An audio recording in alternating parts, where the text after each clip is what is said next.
京城众人都知道，江家有位最不受宠的病秧子小姐，传说2步一喘气，3步一小咳，5步一吐血，被送去乡下养病10几年不闻不问。如今长的是美是丑，连江大人都不清楚。所以当我被指婚给最有名的纨绔浪荡世子爷花之燕时，回京的那天有无数的公子小姐蹲守在城门茶楼里，就为了见我长什么样，会不会走路吐血。而花之燕本人更是在我回府后，直接爬墙进我院子偷看。我顺着婢女白指指着的方向，看到了那个探头探脑，哪怕是来爬墙也要穿着一身显眼红锦袍的花之燕，眼底闪过一丝嫌弃。要不是为了找借口回京，而这个花世子实在是行事粗鄙。我刚掉水，又泡澡，这玩意就从墙上翻了下来。莫非是我收集的资料有误？这个会不吝除了画画我的习惯，是看姑娘洗澡的习惯。我把桌子上拿起的剪刀重新搁放到原位，坐在梳妆台前慢条斯理地梳着墨发，眸光多了几分深思。这花侯府是必须要嫁进去的，这花之燕也必须得听话，否则像之前那般模样，只会误了我的事。花之燕已经到窗前了，她本想的是在墙上趴着偷瞧一眼，但里面的人愣是不出来，脚下的那个蠢货实在是撑不住了，直接把她往上扔了一下，刚好摔进了院子里。这要是她的院子，早就有人出来捉拿小偷了。可这姑娘的院子荒凉无比，据她观察也只有一个丫鬟，瞧着可怜得很。这要是她亲口提了退婚，会不会让这姑娘更加受苦？花之燕沉思了些许，还是打算仔细看看我的样貌，再说其他的事情。她花之燕就这颜狗，站在窗前许久，才小心地用手指在门上戳了个洞，视线搜刮了一遍，目光瞬间汇聚在了那个坐在镜子前对镜梳妆的姑娘，身形纤细，墨发如瀑，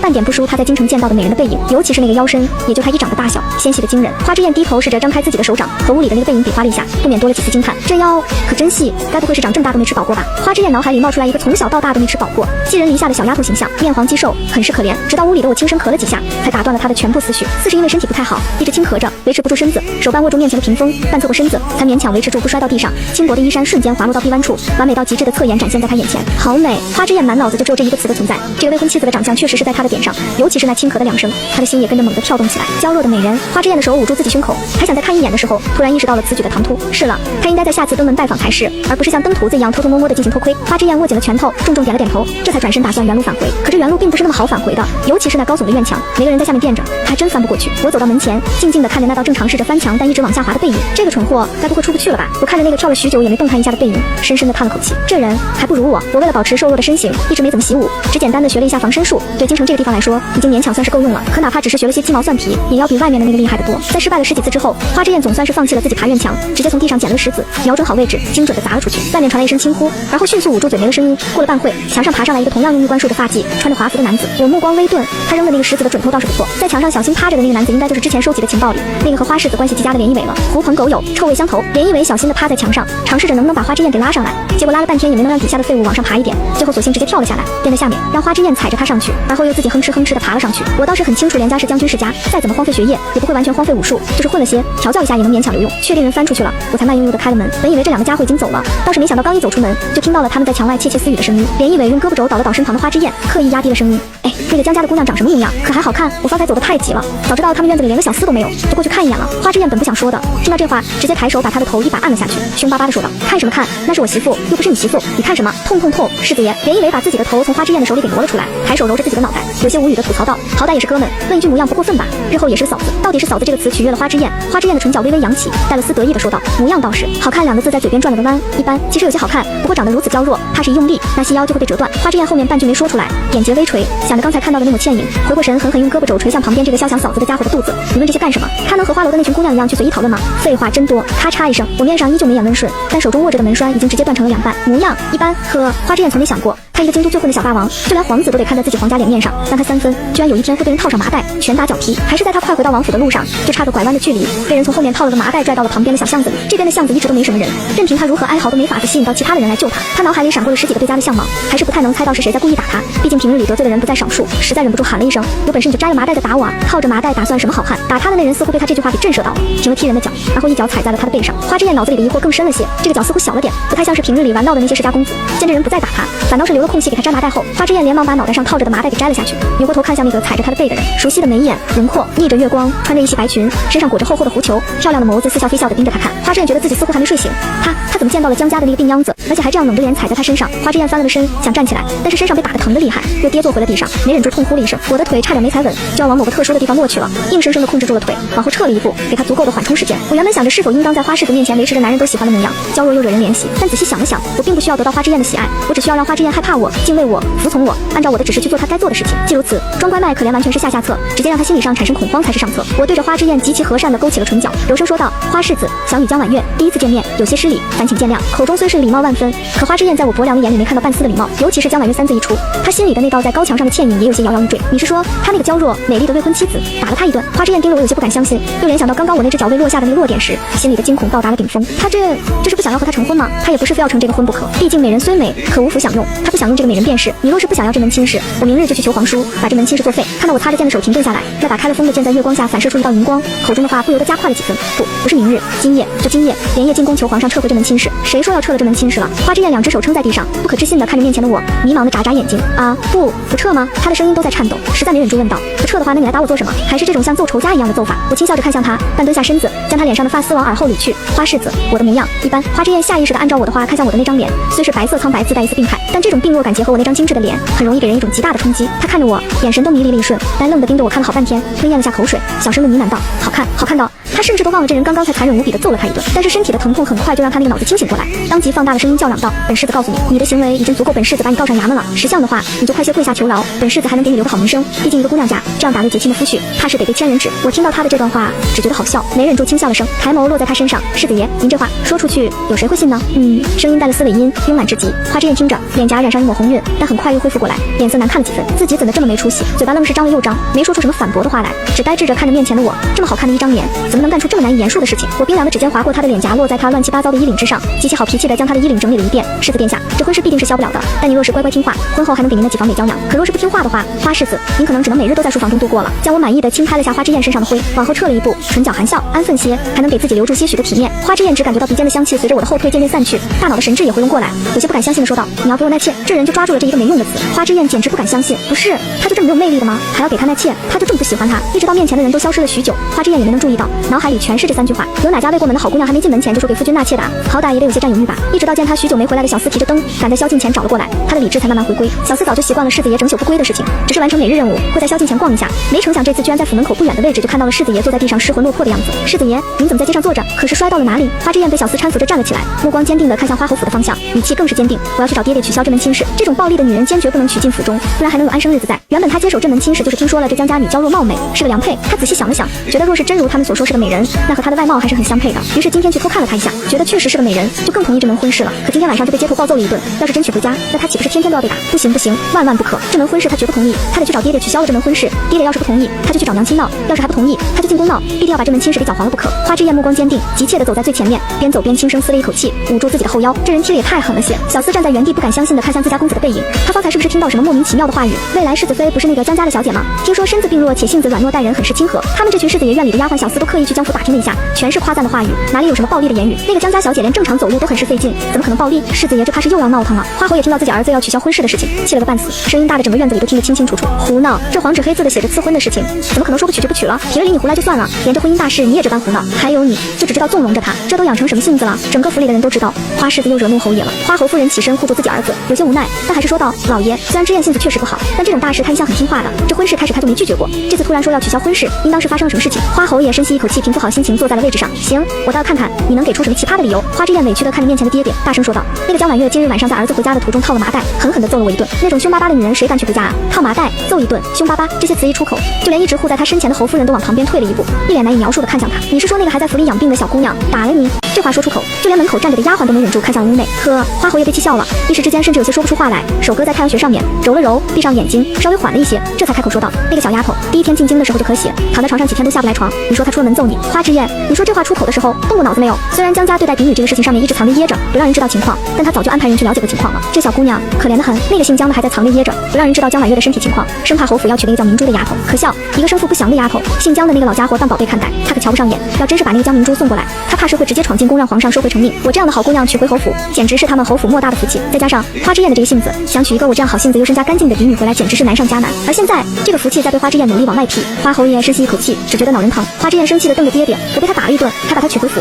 我这不是脑子有病吗？我不娶，谁爱娶谁娶。被打了一顿，侯夫人抓住重点，还是没忍住上前翻看花之燕的衣袖，哪里受了伤？快给娘看看。花之燕掀开衣服，露出后背白净的肌肤，还丝毫没觉得有什么问题，委屈地说道：“你看嘛，我的腰被踢得都直不起来了。”侯夫人看着面前白净的一点都没有任何伤痕痕迹的后背，悻悻地将儿子的衣服扯了下来，表情有几分古怪。平日里她确实有时候会帮儿子遮掩一些事情，不让他被侯爷打骂，但这次实在是有些过分了，一点伤没有，还要把这个事情栽赃到人家还在卧床的小姑娘身上。哪怕是在宠溺孩子的她，都有些忍不住想责怪她了，但还是强忍着情绪，温和地握住儿子的手，想要教导他：“你知道江家那个姑娘的情况吗？她和京中其他的闺女不一样，你可以不喜欢她，日后娶进府里我们好好待她便是，用不着你操心。可这样污蔑一个姑娘，就有失君子风范了。”花之燕瞪大眼，这还是一直宠着她护着她的娘亲吗？娘，她打了我。侯夫人抿了抿唇，没接她这句话，只是有些无奈地叹了口气。行，你们都不管这事，我进宫找皇叔去。花之燕哼了一声就往外走去。侯爷深吸一口气，转过身静静地看着面前的长子，沉声道：“道，跪下。花之燕听到这句话，原本还在往外迈的腿一软，下意识的双膝跪地，稳稳的跪在了地上。花之燕被自己的条件反射气笑了，但还是乖乖用腿慢吞吞的挪动着，调转了个方向，面朝向爹爹，不敢吱声。侯爷看着他，冷声说道：“就在这跪着，什么时候反省好了，什么时候再回屋。”说完，直接拂袖而去。花之燕亲眼看到了爹爹消失在了院子里，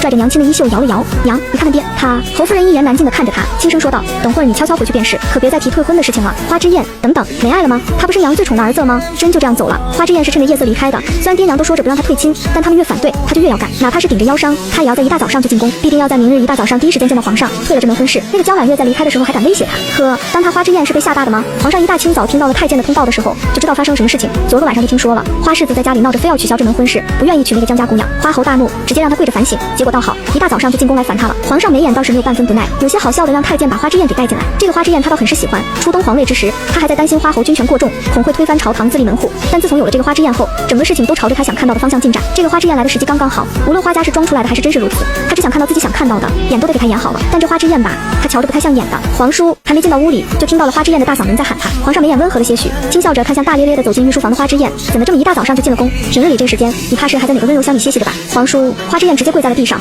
侄儿想求皇叔撤回赐婚的指令。为何？那姑娘你去瞧了，长得不合你胃口。皇上很清楚这个侄儿和那个连一伟昨日干了什么荒唐事，翻到了人家姑娘的院子里，他的人都没能见到那个姑娘的长相，倒是被这个大大咧咧没脑子的先看到了。一直到目前为止，他所知道的那个江家的姑娘都是个老实本分的模样，顶多再加一个形容词病弱，而且娘亲离世的早，江家并不宠爱这个女儿，是个嫁入花侯府再合适不过的人选了。只是看上去这个见了江家姑娘的侄儿并没有看上啊，长得倒是还行。花之燕的声音支支吾吾的有些拖沓，反倒是让皇上确定了这个姑娘长得着实有些一般。之燕呐，这娶妻一事讲究的是贤，不可太在乎外貌，你又怎知她是个一无是处的女子呢？花之燕在心里吐槽道，倒也不是一无是处，至少外貌确实精致，还是没忍住开口把昨晚发生的事情说了一遍。这下不只是爹娘看她的眼神奇怪了，就连皇上看她的眼神都有些古怪，甚至隐隐有些不懂事的意味透露出来。皇上本就在江府安排了人盯着，他至今得到的消息都只有江家嫡女4时起床要送入屋内喂食早饭，5时食用2素要送入屋内午睡，10时起床屋内伴有琴声，音色无力绵软，虚时服药喂吃晚饭入眠，整个过程循环往复，简单到他看着都觉得这姑娘有些可怜，还能被花之燕造谣大晚上的一个小姑娘顶着宵禁的危险就为了揍一个素不相识的未婚夫婿，还是一个对他来说是个好归宿的未婚夫婿，连皇上都觉得花之燕该打了。人家姑娘哪里得罪了他，还得冠上一个悍妇的名号被花之燕退婚，而且说实在的，京中怕也没什么好人家的嫡女愿意嫁给花之燕的吧。皇上抬眸静静地盯着他看，这就是你的理由？花之燕大惊，这还不够。皇上无奈地摇了摇头，也不知道这个姑娘是何等长相，能让花之燕看了一眼就马不停蹄地想尽各种理由也要断了这门婚事。哎，你呀，等你那爹爹来了再说。花之燕，等等，怎么聊着聊着又要喊爹了？那花世子是被花侯爷拎着领子从宫里出来的，说是一回了侯府就被那藤条抽了一顿，罚跪祠堂3天3夜，现如今还带着伤在祠堂里跪着呢。白纸说着，抿着唇轻笑，眼里多了几分打趣。都对他说了不要做多余的事情，还非要做，如此不亏。我慢条斯理地拿起一旁上好的白玉紫碗，轻抿了一口水，唇角勾起一抹笑意。白纸的笑意收起，替自家小姐觉得委屈。可是这样一来，京城里都在传说江家嫡女长了一张令人发布的脸，直接把花世子吓到了退婚。我听到有些好笑的轻嗤了一声，是吗？虽然侯府出面平息了这些传闻，但以讹传讹人数居多，一时半会已经传得人尽皆知了。此事需不需要奴婢找人？不必。我随意地摇了摇头，并不在意此事。挺好，他们先传，之后出现才更有威慑力一些。我可不在意这些百姓之间的传言，没必要因为一件小事打乱我的布局。我要的有很多，重要的人得放在重要的事情上面。这种小事，大不必动用自己在京城安插好的人手。我将身上掉落的发丝拂去，站起身来，看向镜中的自己，极其乖巧地弯了弯眉眼。今日身子好了不少，我们去给庶母请安，刚好问问爹爹的去向。我的话意有所指，眉眼间都扬起了几分笑意，给病弱的容貌增添了几分活力。石面山确实没想到，他已经尽可能的这段时间不去找我的麻烦了，我还能主动送上门的。今日一大早就听说了坊间传闻，他心情格外的愉悦。他当初处处被持双压了一头，现如今他的女儿处处压持双女儿一头，如此怎么不能算恩果报应呢？就是这吃饭的时候看到一个倒胃口的人，他就有些吃不下去了。婉月给姨母请安，我温温柔柔的行了一礼，而后飞速站起身来，抬手捂住嘴巴，小声嘟囔道：不对，婉月应当喊庶母，不对，应当喊见我请个安都没那么安分。石面山忍了又忍，连忙脸上挂上笑意，拉我到一旁坐下。婉月不必如此多礼，唤我一声娘亲便是。可婉月在娘亲坟前说过，此生只有一个娘亲，这样婉月喊您二娘可好？我真挚地拉着她的手，极其认真地注视着她的眼睛，满是真诚。石面山对上我那双和持双极像的眼睛，下意识躲闪了一下，差点没忍住直接甩开了我的手，但念及我的心急，只能忍气吞声。无妨，你想这样喊便这样喊吧。今日怎么来我这里了？身子好些了？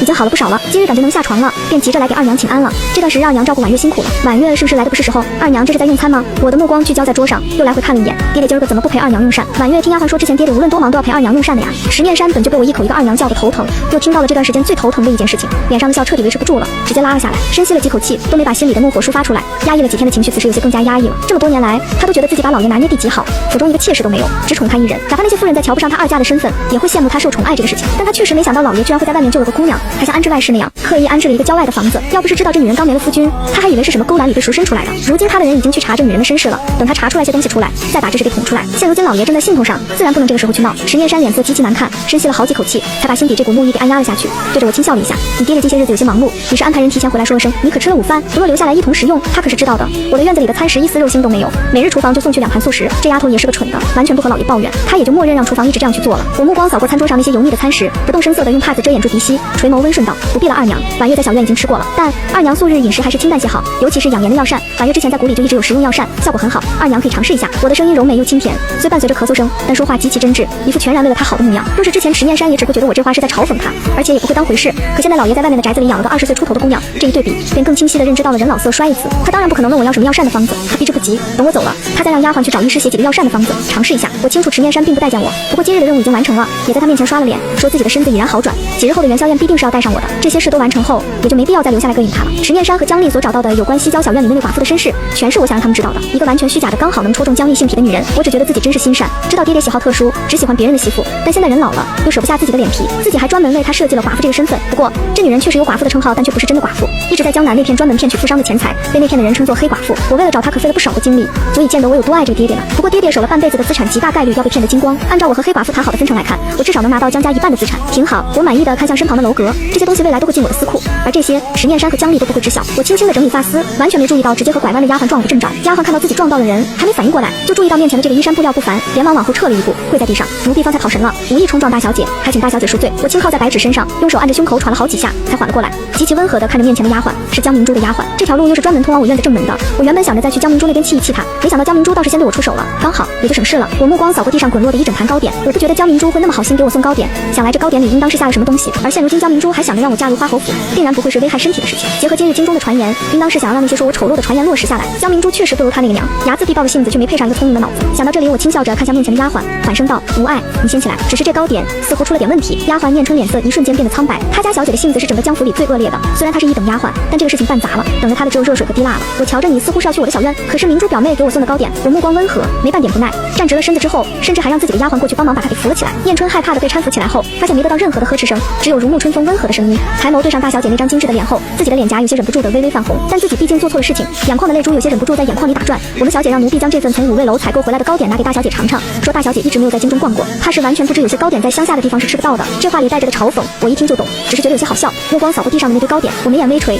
对着面前的丫鬟轻轻颔首，嘱咐白纸将地上的糕点给拾起来装在木盒里，然后轻柔的开口说道：既如此，这糕点我便带回去，你和你家小姐就说以正常送到便是。念春没想到自己面临的困境被大小姐3言2语就被解开，有些怔愣的看着面前的大小姐，可是这糕点已经摔落在地上了，吃不得的。若是这糕点是送到小少爷那边的，他可能还会故意捡到盒子里让小少爷去吃，毕竟平日里他们被欺负的也不少。可这个大小姐，他们都很清楚，身子娇弱，平日里吃了些不合适的东西都要请医师上门，定然不能乱吃的。而自家小姐还故意找人去外面买了这份糕点，落在地上一事，不过只有3人知道罢了。你放心，我不与你家小姐去说便是，不用担心。我声音轻缓又温和，极大的消散了念春心底的不安。等到念春千恩万谢的离开之后，我一直维持在脸上的笑意才减淡了3分。去检查一下，看看里面可被我们的好妹妹下了药。我轻吹着水气抿了口茶，看到白纸进来时，才搁下了手中的茶水，撑着下巴等着她的最新情况。白纸有些纠结的拧着眉，小声说道：糕点中确实被下了药，奴婢找人确认过了，这药对身体没太大的影响，只不过会让人肝火旺盛，脸上冒些痘而已。我很好，我高估江明珠了，这人也只有胆子干出来这点事情了。奴婢猜测，大概是后面的元宵宴，各家嫡女均会出席，甚至还会有同龄男子在迎院。江明珠应当是要让小姐在元宵宴上出丑。白纸一言难尽的抿了抿唇，她去找医师确认的时候，医师都一副就这，你居然要这么麻烦从江家想办法出来到这找我确认的神情。出丑？我抬手揉了揉太阳穴的位置，我这么麻烦想尽了办法回到京城，可不是为了来陪江明珠玩这种小孩过家家的游戏的，但偶尔逗乐也挺有趣的。于是次日，江明珠听到我的院子让人做了面纱遮脸之时，兴奋的多吃了一碗饭，又忙不迭的让人送更多的餐食过去。他就知道这种乡下来的姑娘抵抗不住这城里的诱惑，她下了药可是她闺中密友送给她的秘药，一般人绝不可能查得出来食物里被下了药。哼哼。另一边，花之燕连跪了3天祠堂后，又躺了2天才勉强能从床上被人搀扶着下来了。听到下人说到她的婚期，就气得牙痒痒，暗自磨牙盯着江府的方向。她从出生起就没受过这种罪。连一伟在她面前挥了挥手，把这人跑的神给换了回来，有些奇怪的盯着她看。要我说，你完全没必要去撤了这门婚事啊！当时看你的反应，那江婉玉应该不算丑吧？怎么连夜进宫要撤了这门婚事？鬼附身了不成？连一伟的手试着在花之燕身上拍了拍，只是轻拍了一下，花之燕就直接趴在了桌子上，痛呼了一声。要知道她是被他爹揍了一顿之后才被关到祠堂里面的，也就养了2天的伤，新伤旧伤加在一起，根本就还没养好呢。花之燕眼角泛泪，咬牙切齿的看着旁边的连一伟，你再给老子拍一次试试。连一伟震惊的瞪圆了眼睛，还有这样的要求？于是抬手又在花之燕背上用同等力度再拍了一次，又是一声哀嚎。这次花之燕连手都举不起来了，僵在一旁颤抖了几下，直接落在了案板之上，不再动了。真的太疼了。连一伟试着晃了晃花之燕，哥们别装死呀，我没用力。花之燕被他给折腾的里是进气少出气多了，真的，你再这样晃下去，我绝对得死在这里，你信不信？连一伟的目光扫过正在弹琴唱曲的花魁，小声说道，还是别了吧，虽然我们没什么名声可言，但死在这种花楼里，我得被这些人念叨到老死，我还是要点脸的，要不你撑撑，到外面再死。花之燕强撑着身子坐了起来，盯着连一伟看了许久，才咬牙切齿的说道，你就不能给老子找个医师过来，替老子换个药？这上面都渗血了，你看不到啊？感觉自己没被病痛折磨死，反倒被这个狐朋狗友给弄死了。哦，这不就是随手的事？连一伟挥了挥，身后的小厮就跑出去请示过来了。话说，你上次不是说她只是一般吗？就这楼里的姑娘，你全都点评的一般，我觉得你的一般应该还算将就啊。她是不是比这些女的要丑一些？那我说一句公道话，这里的姑娘可都是千挑百选选出来的，能到你面前的那可都是美人中的美人，真没必要这样嫌弃人家，没几个能比这些姑娘还好看的。连一伟实话实说，要知道这个最烟楼的姑娘是整个京城里最好看的了，多少外地富商都不远千里跑来，就为了见这里的头牌欲言一面的。连一伟像个麻雀一样在花之燕耳朵旁边叽叽喳喳的说着话，吵得他脑仁疼。花之燕抬手一巴掌呼过去，刚好扇在连一伟的脸上，整个屋内都安静了下来，连一直在弹琴的预言都被吓得停了下来。这两位爷钱确实多，但每次到他这里不是弹琴就是唱曲，一待就是好几天，不把他嗓子唱哑了都不准他走的。说实话，他挺怕这两个阴晴不定的财神爷的。